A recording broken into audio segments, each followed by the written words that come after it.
Caramel. Caramel.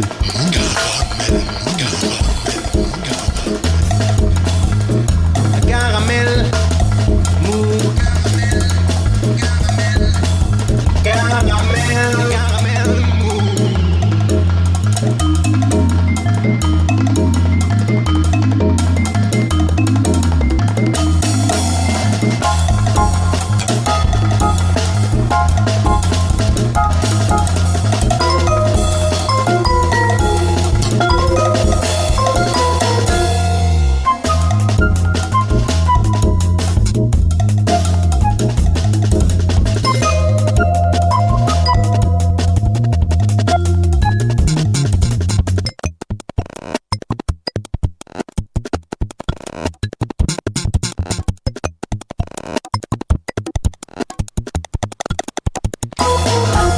C'est pas pour me vanter, mais moi aussi je suis reconfiné. Un reconfinement bâtard, il faut bien le dire.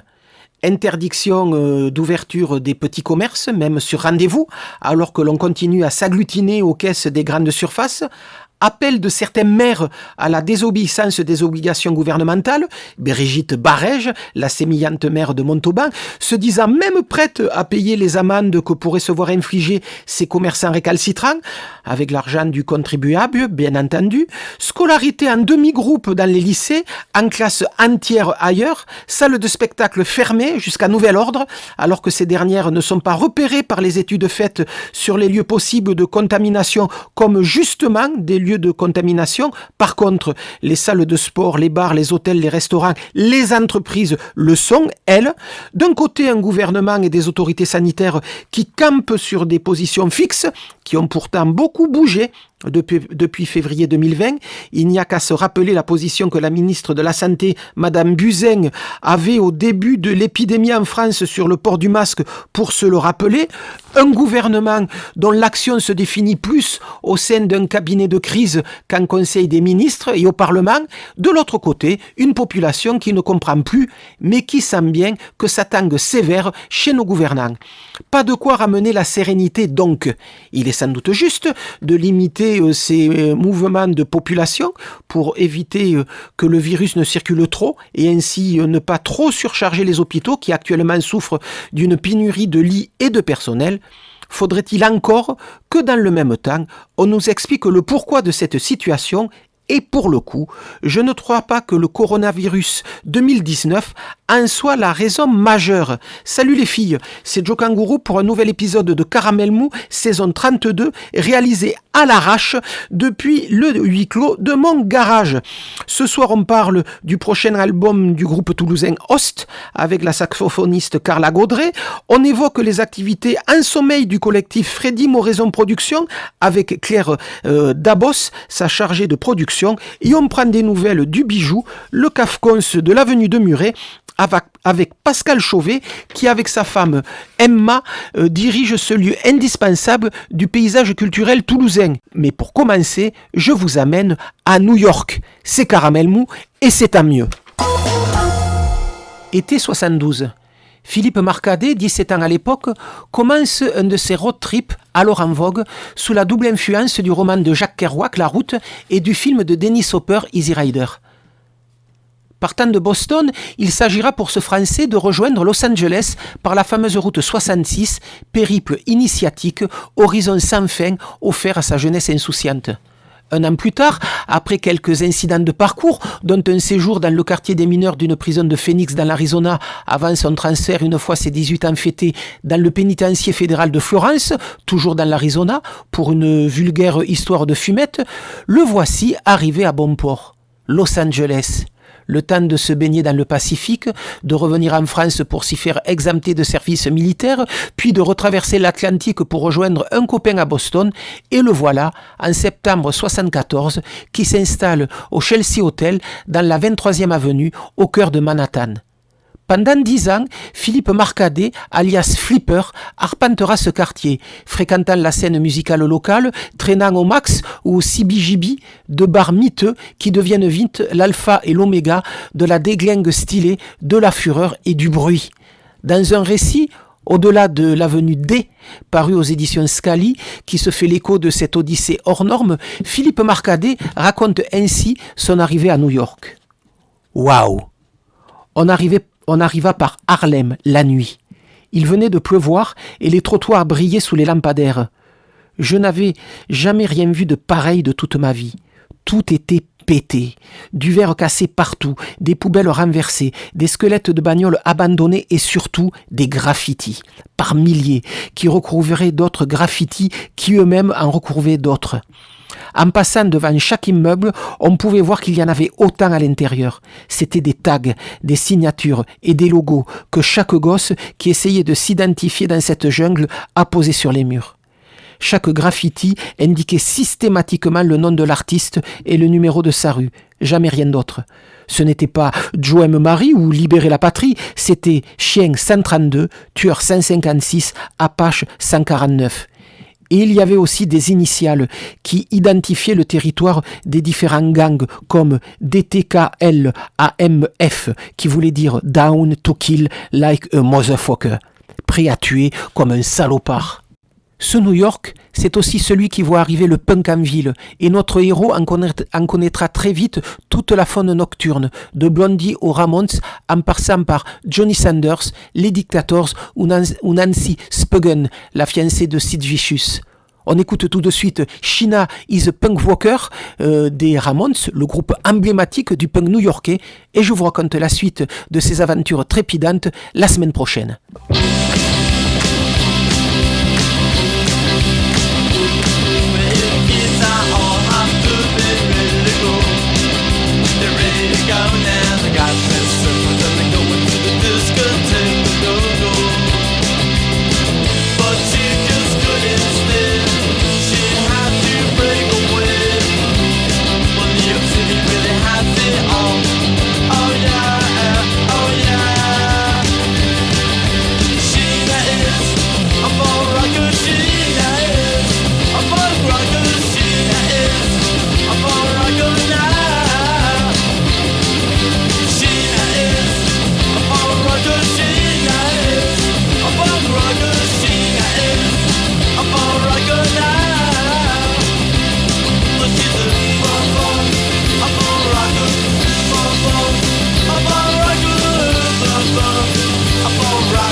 Caramel mou.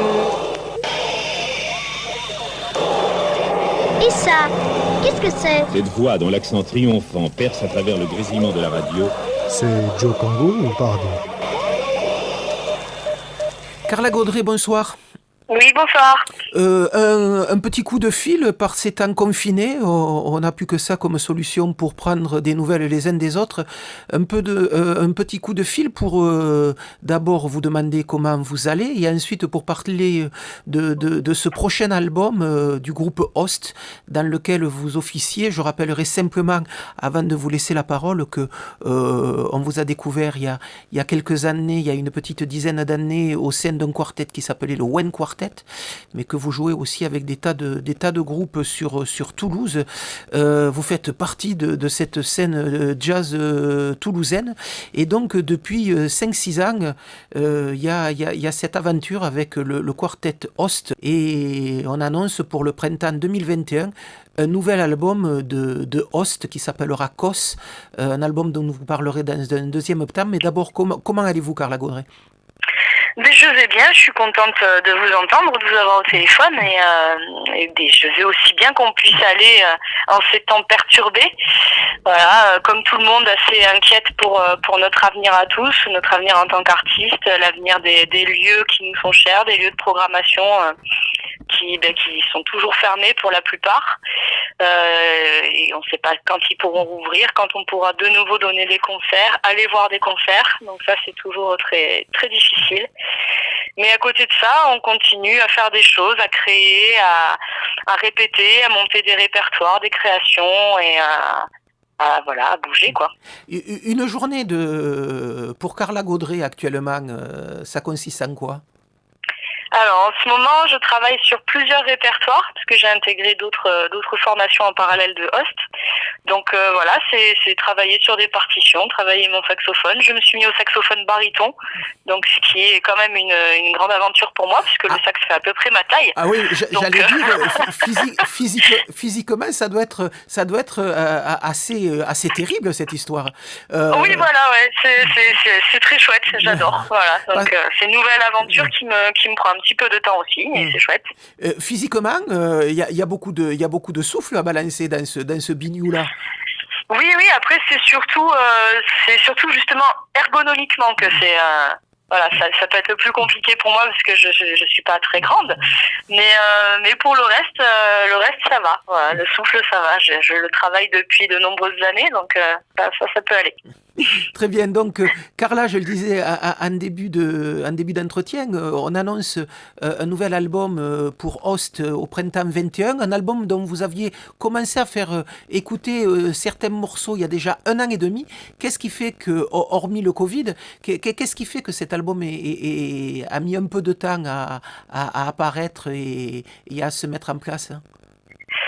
Mais déjà, ça prend beaucoup de temps de faire un disque parce qu'il y a beaucoup de choses à penser, autre que la composition et l'enregistrement. Il y a le mixage, le mastering, le graphisme, etc., la communication. Il se trouve aussi qu'on a été pendant quelques temps accompagné par une production avec laquelle finalement ça n'a pas fonctionné. On s'est un petit peu fâché entre guillemets, rien de méchant, mais voilà, c'est toujours des visions un petit peu différentes entre le côté économique et le côté créatif et affect, voilà, qui parfois peuvent un petit peu se friter, mais bon voilà, c'est terminé avec cette production, donc il a fallu rebondir de notre côté aussi, chercher d'autres solutions, s'entourer d'autres personnes pour nous aider. Donc finalement, le premier confinement nous a permis de prendre le temps de réfléchir à tout ça aussi et de se poser pour être sûr de produire quelque chose dans de bonnes conditions, quelque chose qui nous plaît à fond et voilà, on est très content en tout cas de ce qui va sortir au printemps 2021. Donc Host, c'est un quartet qui va voir peut-être du côté des musiques du nord de l'Europe, du jazz du nord de l'Europe, de quoi faire vibrer cette formation. Donc on rappellera, il y a Pierre Teris à la basse, Théo Teboul à la batterie et Dorian Dutèche à la guitare, vous-même Carla Gaudret au saxophone. Donc c'est vrai qu'on vous a connu pour cette musique très onirique, très descriptive, qui évoque des paysages le plus souvent. Donc, on peut raccrocher des gens comme Yann Garbarek ou comme les musiciens qui étaient produits par le label de Bougie Wasseltoft, Jazzland, il y a quelques années. Donc, ces musiques très éthérées. C'est toujours sur cette veine que vous avez construit ce deuxième album?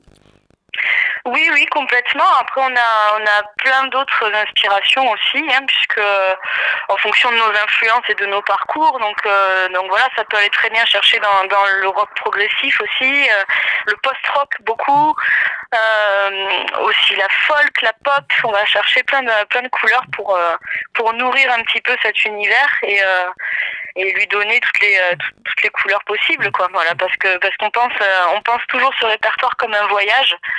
Et d'ailleurs, on dit que ce nouveau répertoire, c'est un voyage entre les Pyrénées et les fjords. Donc, entre les Pyrénées et les fjords, il y a de quoi voir, quoi. Il y a pas mal de choses à voir et à entendre. C'est vrai que je le disais en début d'entretien, vous faites partie de la scène jazz toulousaine. Le répertoire de Host n'a plus rien à voir avec le jazz tel qu'on peut l'entendre ordinairement. Non, c'est ça. Après, voilà, c'est toujours la grande question éternelle de qu'est-ce que le jazz aujourd'hui, quoi. Mais le jazz est et sera toujours et a toujours été même nourri de plein de choses différentes. Donc voilà, comment se situer, comment donner une étiquette précise à notre musique, c'est pas le plus simple. C'est forcément du côté du jazz puisqu'il y a de l'improvisation et que c'est la musique qu'on a appris tous les quatre. Mais il y a tout plein de choses aussi à l'intérieur, quoi.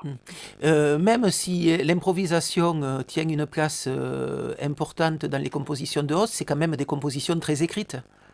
Oui, c'est très très écrit, ouais. Très très écrit. Et puis voilà, il n'y a pas toujours de plage de solo. C'est souvent place à la mélodie. C'est beaucoup d'images, quoi. C'est des histoires. Donc on le pense comme ça. C'est des choses qui pourraient très bien être chantées aussi. C'est vrai que ça a à voir autant avec la pop qu'avec le jazz. Oui, ouais, complètement. Complètement. Chose importante pour ce groupe, c'est le côté graphique et le côté image. Depuis un an, on a régulièrement droit à des cartes postales du groupe, autant des photos que de la vidéo. Et c'est vrai que c'est un aspect que vous travaillez beaucoup. Oui, ça nous tient vraiment à cœur. Bon, déjà, c'est un support qui est indispensable maintenant. Le support vidéo, c'est devenu aussi important que le support discographique ou audio.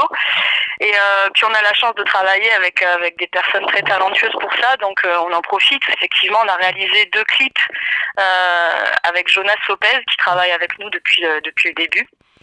Et à côté de ça, on a pas mal de photos aussi. On a fait des photos avec Maxime Delporte, avec Sacha Bernardson, qui a d'ailleurs réalisé le visuel de notre disque. Voilà, le visuel, c'est très important pour nous, mais même sur scène, on y accorde vachement d'importance parce que pour nous, le voyage, il est aussi visuel qu'auditif. Donc, qu'il y ait des belles lumières, qu'il y ait un décor, qu'il y ait des choses aussi jolies à regarder qu'à écouter, quoi. Quel intérêt de produire des disques à l'heure où la plupart du temps les musiques sont téléchargeables et passent par d'autres canaux que le CD ou le vinyle? Quel intérêt de produire des disques? C'est vrai que c'est presque un acte militant maintenant de sortir un disque, mais moi je pense que c'est le côté vraiment intemporel. C'est un objet qui reste, c'est un objet précieux, quoi. C'est quelque chose qu'on aime acheter, un joli disque, un joli vinyle qu'on aime avoir chez soi, à présenter aux autres, à mettre sur une belle étagère. Oui, c'est précieux. Puis on voit tout le travail qui a été effectué. Effectivement, sortir juste une image numérique et de la musique numérique, c'est bien, mais c'est pas aussi palpable. Et je pense qu'on a besoin de réel et de palpable en ce moment. On a besoin de quelque chose de réconfortant qu'on puisse avoir avec nous, garder avec nous, regarder quand on en a besoin ou envie. Et le disque, je trouve ça chouette de pouvoir se poser, ouvrir un joli disque et prendre le temps de regarder ce qu'il y a à l'intérieur, d'écouter. Enfin voilà. Dans quelles conditions s'est enregistré COS, dont le nom de ce deuxième album que vous annoncez pour le printemps 2021? Alors, on l'a enregistré au studio Antistatique avec David Castel, voilà, qui est connu notamment dans la scène métal et voilà, scène rock, donc qu'on connaît depuis de nombreuses années, qui avait réalisé notre premier album. Et il a été mixé par Arthur Auer, qui lui travaille avec, par exemple, Rémi Panossian, Frédérica Lesina, Pulcinella, voilà, qui a travaillé beaucoup avec Alfie Reiner aussi. Et il a été masterisé par Manu Cabrol au studio La Phase B. Donc voilà, on a trois techniciens, superbes techniciens pour travailler avec nous. 3 techniciens toulousains qui à eux 3 doivent enregistrer la moitié des albums qui s'enregistrent et se fabriquent à Toulouse. C'est un peu vrai. C'est un peu vrai, mais bon voilà, hein, quand il y a du bon. Hein. Donc vous disiez qu'il avait été enregistré à Antistatique, donc qui était aussi un collectif de musiciens et de groupes métal sur Toulouse il y a quelques années et qui existe encore sous sa forme de collectif. C'est aussi pour ça qu'il y a ce son nettement plus péchu sur cet album-là où on entend aussi des réminiscences à la musique métal. Oui, forcément, ça y joue dans la prise de son. Hein. C'est aussi pour ça qu'on a choisi ce studio que Dorian Dutèche, notre guitariste et compositeur, connaissait déjà puisqu'il a enregistré des albums métal ou alors des albums avec les Headbangers, avec Nicolas Gardel. Et oui, c'est clairement la patte de David Castel, mais aussi la patte d'Arthur dans le mix et tout ce qu'on a pu demander dans les sons qui nous plaisent actuellement. Par exemple, on a pris exemple sur des disques tels que Blow de Donny McCaslin, qui ont aussi ces sons très un peu mat et péchus, quoi, qui nous plaisent. Voilà. Comment vous le trouvez maintenant que cet album est enregistré, mixé, prêt à être diffusé auprès du public? Comment vous le trouvez, ce deuxième album? On en est super fiers, vraiment. Ça nous a pris beaucoup de temps. On y a passé beaucoup d'heures à écouter, éditer, mixer, masteriser. Donc en fait, on l'a vraiment beaucoup écouté. Mais on en est super fiers. Franchement, je pense que ça va être un très très bel album. En plus de ça, on a la chance d'avoir 3 invités exceptionnels. Mais je peux pas vous dire les noms pour tout de suite. Ce sera pour une prochaine fois. Faut garder un petit peu de surprise. Mais voilà, ça va être super. Bon, mais très bien. En attendant donc cette sortie prévue pour le printemps 21, en espérant que nous aussi on soit sortis de nos caves, on va tout de suite écouter un nouvel extrait de cet album que vous avez eu la gentillesse de nous faire parvenir ici à Caramelmou. Donc on va écouter le morceau titre de cet album. L'album s'appelle Racos et donc le morceau qu'on va écouter tout de suite, c'est Cos. Merci beaucoup Carla Gaudret, à bientôt. Merci à vous, à bientôt.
Finge vägen att ända till att hinna är öppen. Och du skin inte för dig själv. Men den dagen berget det i bakom dig. Ständ och ropar i blind angest och sler knokarna mot en stängd vägg. Och du klagar till stjärnorna, steinarna, hav och vinden och tror dig veit och ger dig ringare än dig. Och du gått om Einsensberg. Det rennat ände så långt dig eld. Om du som Sinbad tog det fuglen.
En radio, ça va marcher, ça? Je crois à ce qui est dans le vent.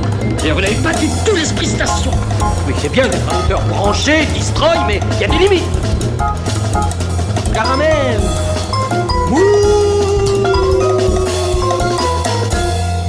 Pascal Chauvet, bonsoir. Comment va le CAFCONS du bijou dans cette deuxième phase de confinement? Comment il va le CAFCONS? Il va doucement, il est calme, il est en sommeil, avec une rage immense et une envie d'enfourcher le tigre, comme dirait l'autre. Mais voilà, on est un peu bloqué, on attend une nouvelle, on attend les autorisations d'ouverture, on ne sait pas trop quand ça va arriver. Lorsque le deuxième confinement avait été annoncé il y a une quinzaine de jours, 3 semaines, il avait été dit que du côté de la préfecture, il y avait des réunions qui allaient se monter avec les différents intervenants du spectacle vivant pour voir un peu la suite des événements. C'est des réunions qui ont eu lieu? J'ai eu assez peu d'écho par rapport à ça. Après, j'entends beaucoup de réunions qui se montent avec les syndicats d'employeurs, les syndicats de salariés, la préfecture. Mais j'ai l'impression que de toute façon, toutes les décisions se prennent dans un bureau avec quelques personnes autour de la table. Ils appellent ça un conseil de défense. Mais aujourd'hui, c'est ce conseil qui gouverne la France et qui gouverne notre destinée. Donc c'est un peu compliqué. Du coup, moi personnellement, j'essaie de me blinder, de plus trop penser aux différentes réunions et je soutiens les camarades qui partent en réunion, qui partent au front pour essayer de tirer des bonnes nouvelles, mais j'ai un peu du mal à suivre tout ça aujourd'hui.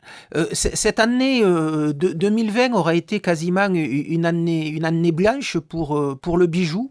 Combien de temps vous pouvez encore retenir à ce rythme-là? C'est difficile à dire. À la rentrée, quand on me demandait comment ça allait, ou au mois de juin, quand on me demandait comment ça allait, je disais, je sais que là, dans la situation actuelle, jusqu'au 31 décembre, on est là, on tient. Donc j'en suis toujours là à dire oui, au 31 décembre, on sera là. Après, on est dans une forme de terrain inconnu où tout dépendra beaucoup de l'aide publique,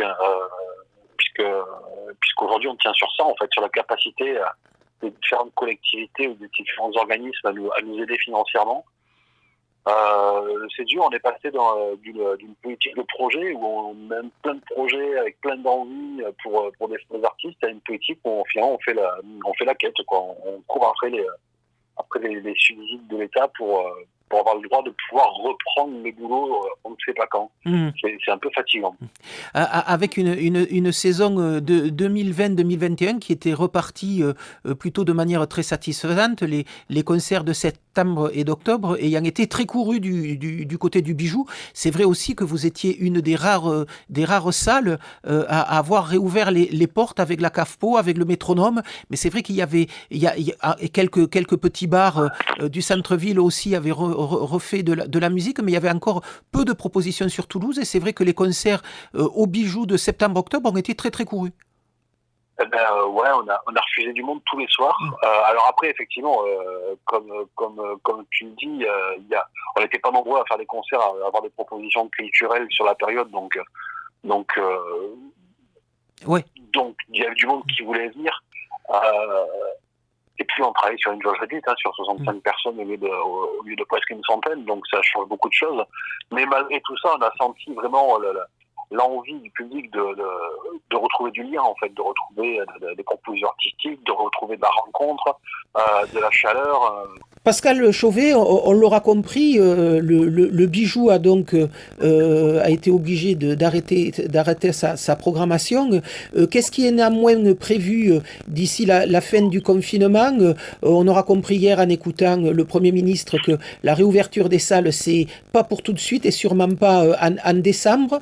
L'an dernier, vous aviez monté une espèce de télévision du bijou où vous aviez pu passer des extraits de concerts, mais aussi faire des émissions en direct autour d'interviews de chanteurs toulousains. Qu'est-ce qui est prévu là pour refaire vivre un peu le bijou et permettre peut-être aussi à l'équipe de continuer à travailler autour de cette scène chanson toulousaine? Alors, on s'est dit qu'on allait le faire un petit peu différemment cette fois-ci peut-être pour éviter de faire des rediffs ou des reproductions de ce qui s'est passé les mois précédents. Du coup, même si c'est pas ce qu'on préfère, on s'est dit qu'on allait faire des concerts live dans la salle directement. Donc on a appelé les artistes un par un, voir s'ils se sentaient, s'ils avaient envie. Et on est content parce que les artistes ont répondu présent.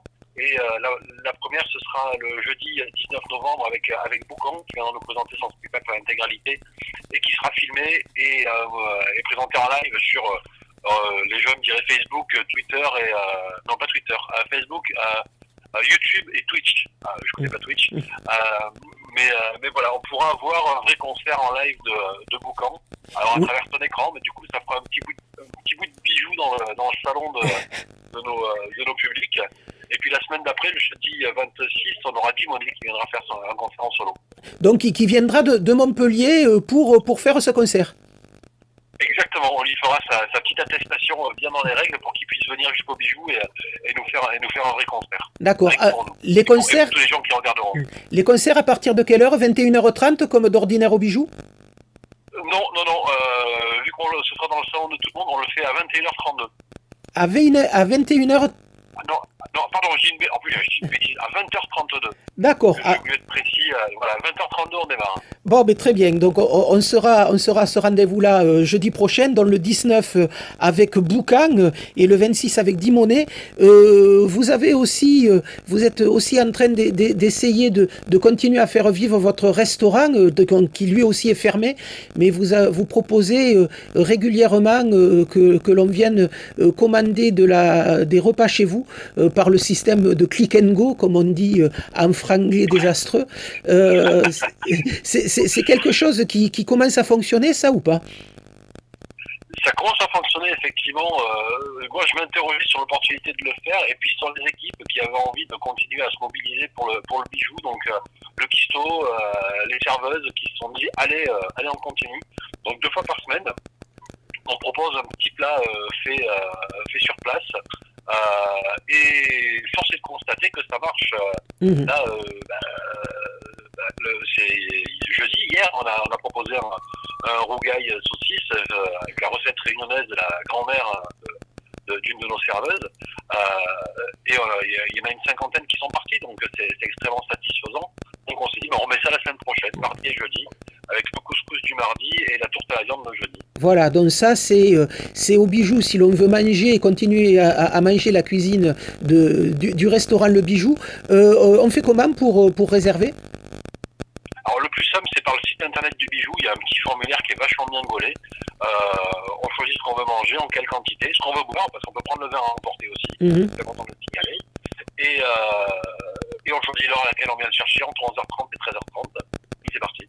Bon, ben écoutez, très bien. On va en rester avec ces deux informations un peu positives. Les concerts qui reprennent par l'intermédiaire de l'écran de nos télévisions ou de nos ordinateurs. Rendez-vous le 19 novembre, c'est-à-dire jeudi prochain, avec Boucan, donc Bruno Zarn et puis Ember sur scène, guitare et contrebasse. Et puis le 26, Dimonet en solo dans ses concerts au Bijou, départ du concert à 20h32. Et puis si vous avez faim, vous pouvez commander à manger au Bijou. Ça se passe le mardi et le jeudi. Merci Pascal Chauvet de nous avoir téléphoné depuis votre voiture. Vous pouvez maintenant reprendre le volant. À très bientôt. Au revoir. À très bientôt. Au revoir.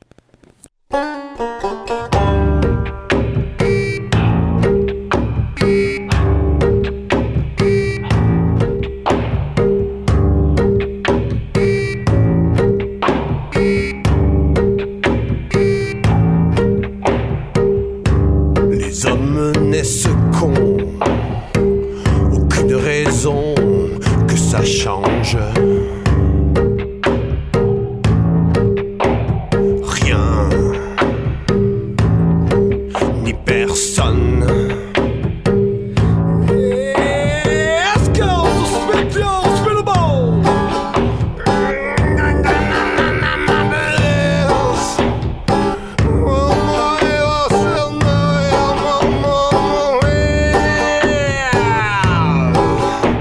Les femmes étranglent tendrement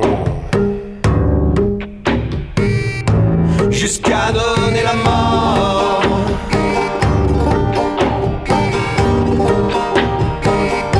Jusqu'à donner la mort. Jusqu'à donner la mort.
Jusqu'à donner la mort. Jusqu'à donner la mort.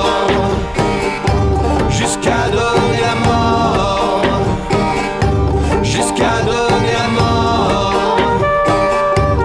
Jusqu'à donner la mort. Jusqu'à donner la mort. Jusqu'à donner la mort. Jusqu'à donner la mort. Jusqu'à donner la mort. Jusqu'à donner la mort. Jusqu'à donner la mort. Jusqu'à donner la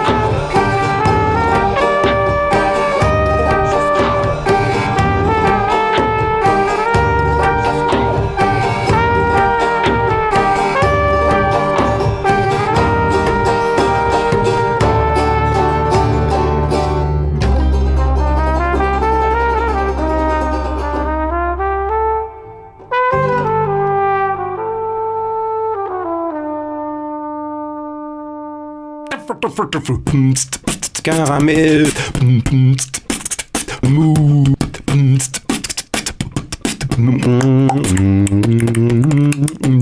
Caramel. Mou. Après ce morceau de Boucan que l'on vient d'écouter, je vous rappelle que Boucan seront par la magie des ondes Internet en direct sur le site du Bijou la semaine prochaine, jeudi 19 novembre à partir de 20h32. On retrouve tout de suite au téléphone Claire Dabos. Bonsoir. Bonsoir Joe Kangourou.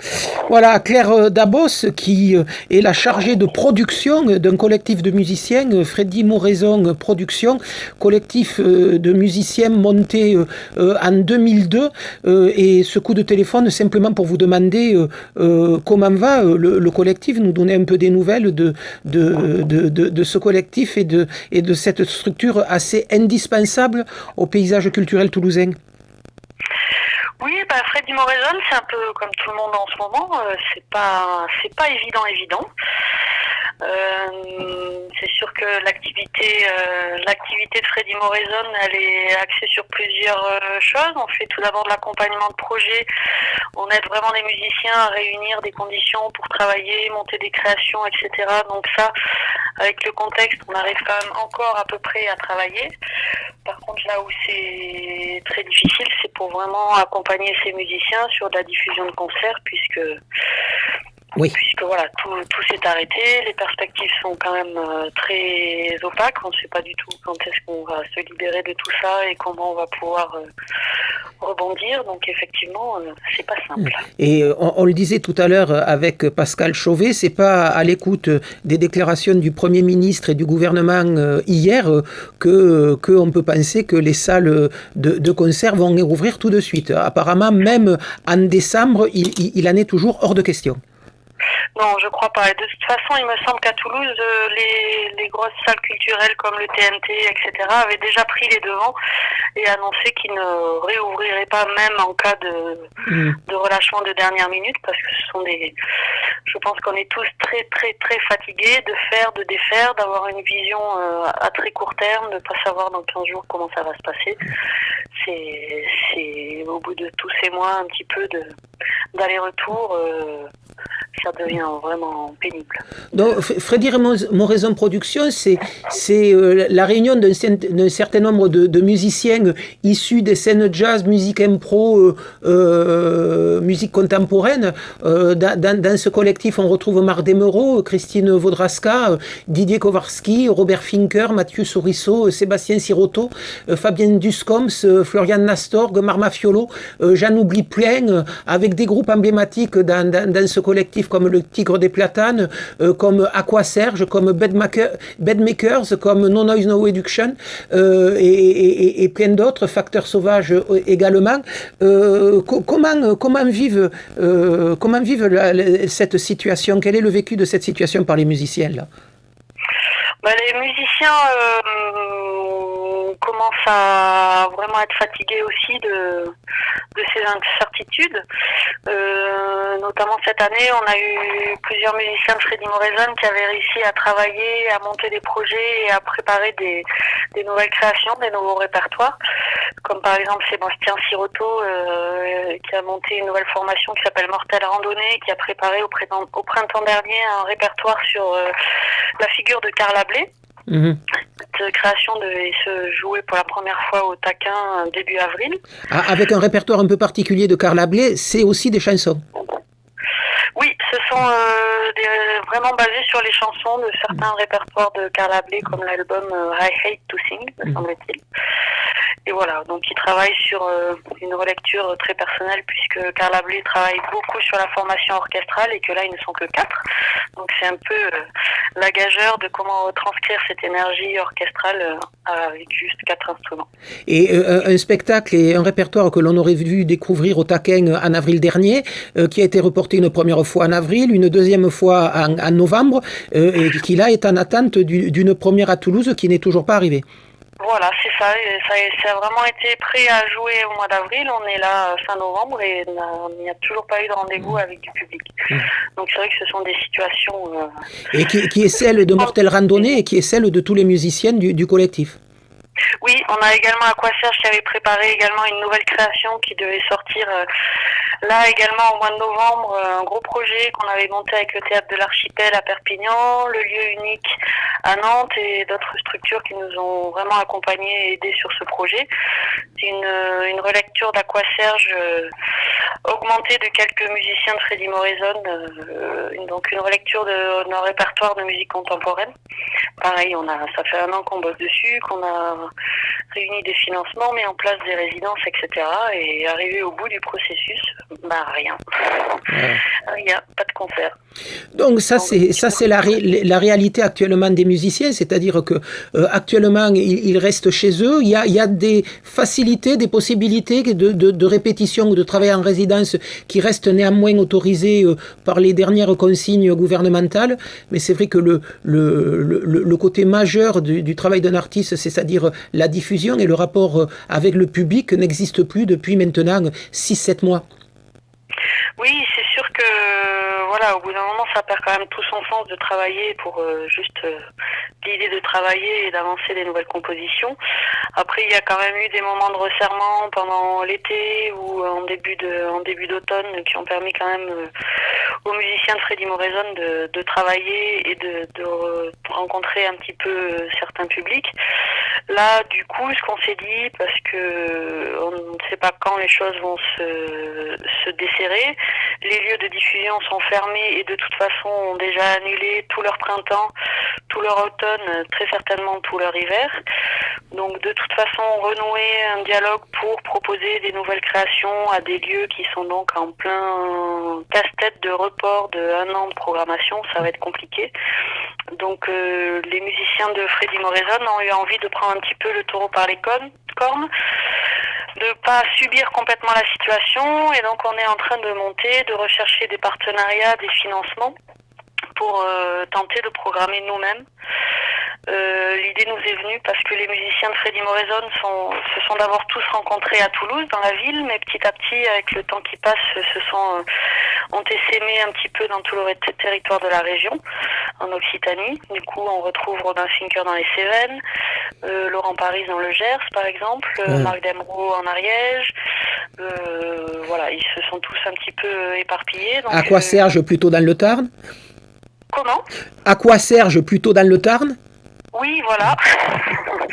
Du coup, l'idée, c'est vraiment de s'appuyer sur ces musiciens-là qui sont actifs un peu autour de chez eux, qui ont mis en place depuis mars dernier un peu des petites choses souterraines, des petites choses hors réseau, un peu clandestines. Mais voilà, l'idée, c'est d'aller un petit peu plus loin et de pouvoir se mettre à programmer et des projets de Freddy, mais pas forcément, aussi générer des rencontres, retrouver d'autres musiciens qui sont présents sur ces lieux-là.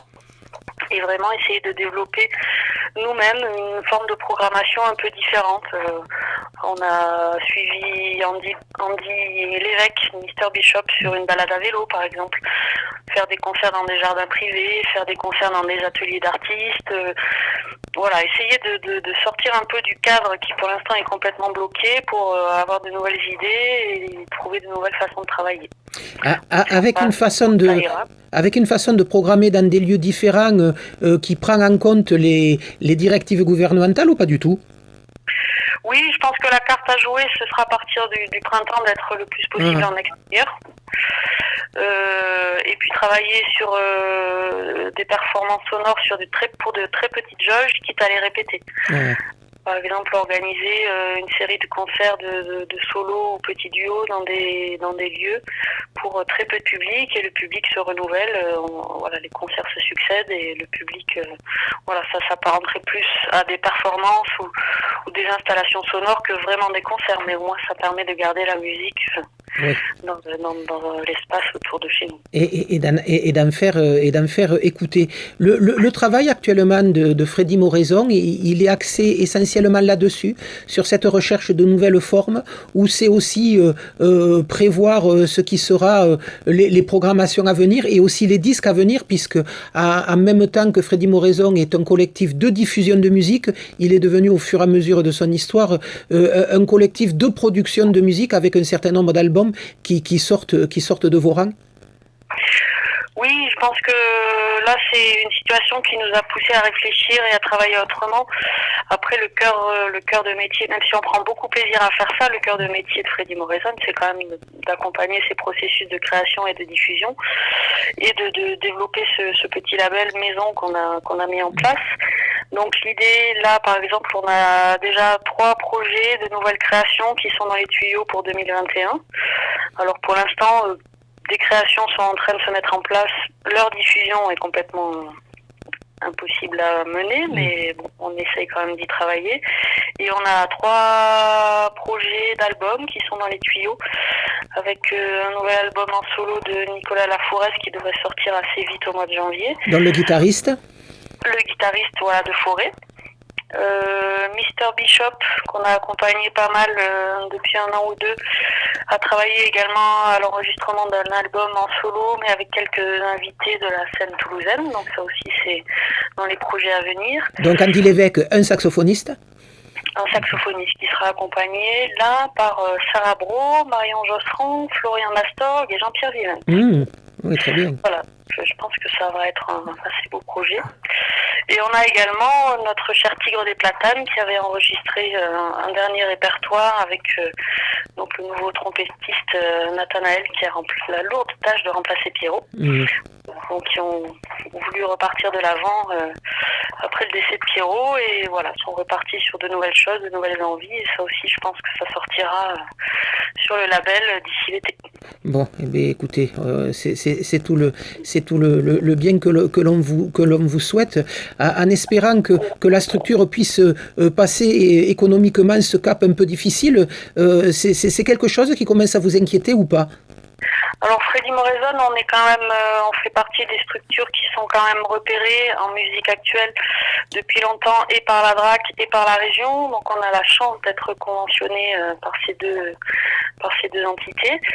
Ce sont des conventionnements sur 3 ans pour la DRAC et 4 ans pour la région. Donc 2021, on est sur la dernière année de ces conventions au long cours.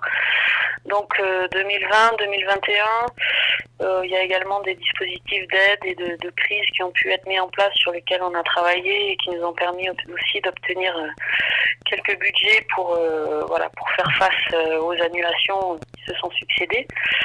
Après voilà, ce qui est plus on a un petit peu de marge, de marge devant nous pour absorber cette crise.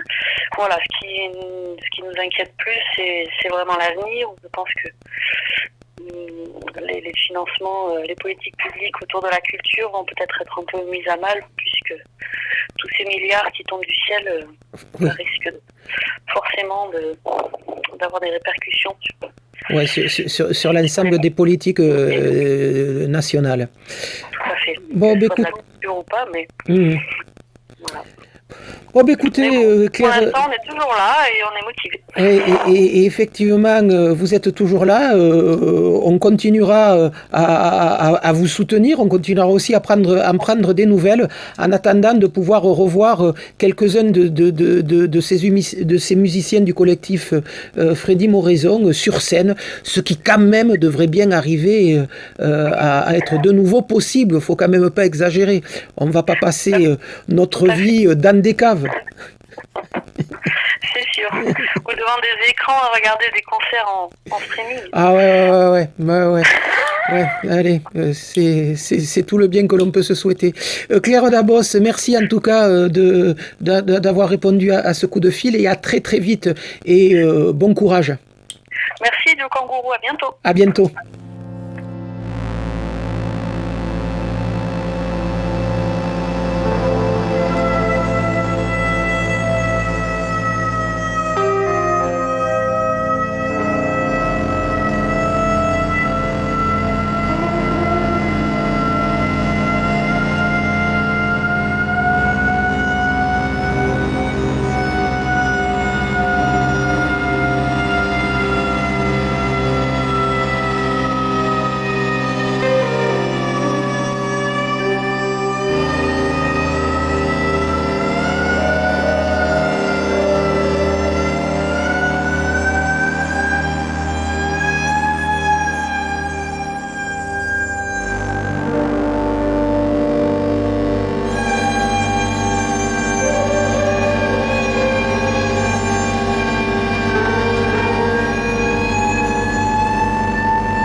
Je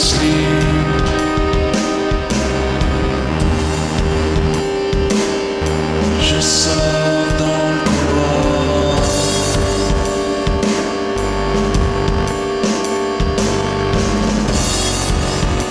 Je frappe à ta porte pour un moment et j'écoute là.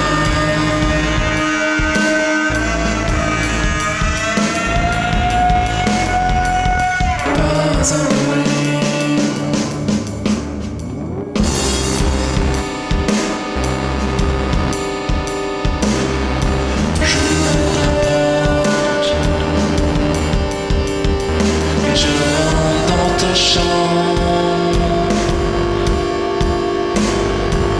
Tu lèves la tête, tu sors du lit.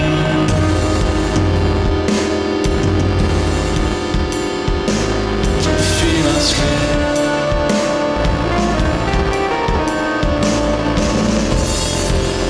Sans dans le couloir. Tape à ma porte pour un moment. Tu écoutes là.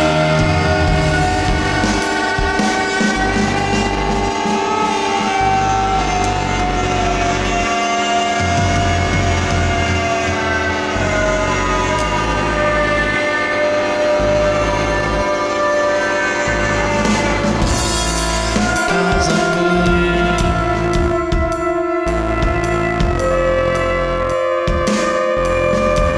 Tu ouvres la porte et entres dans ma chambre.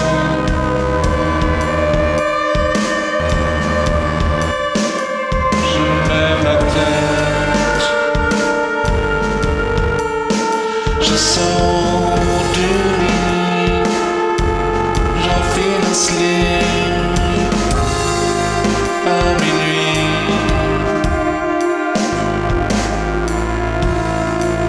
J'entends un bruit. J'entends un cri.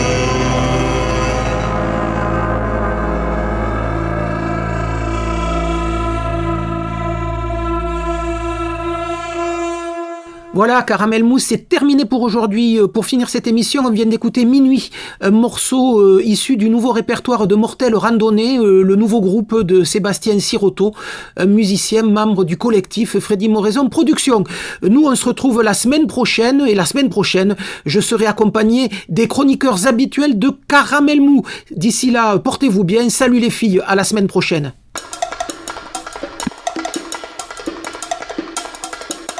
Caramel.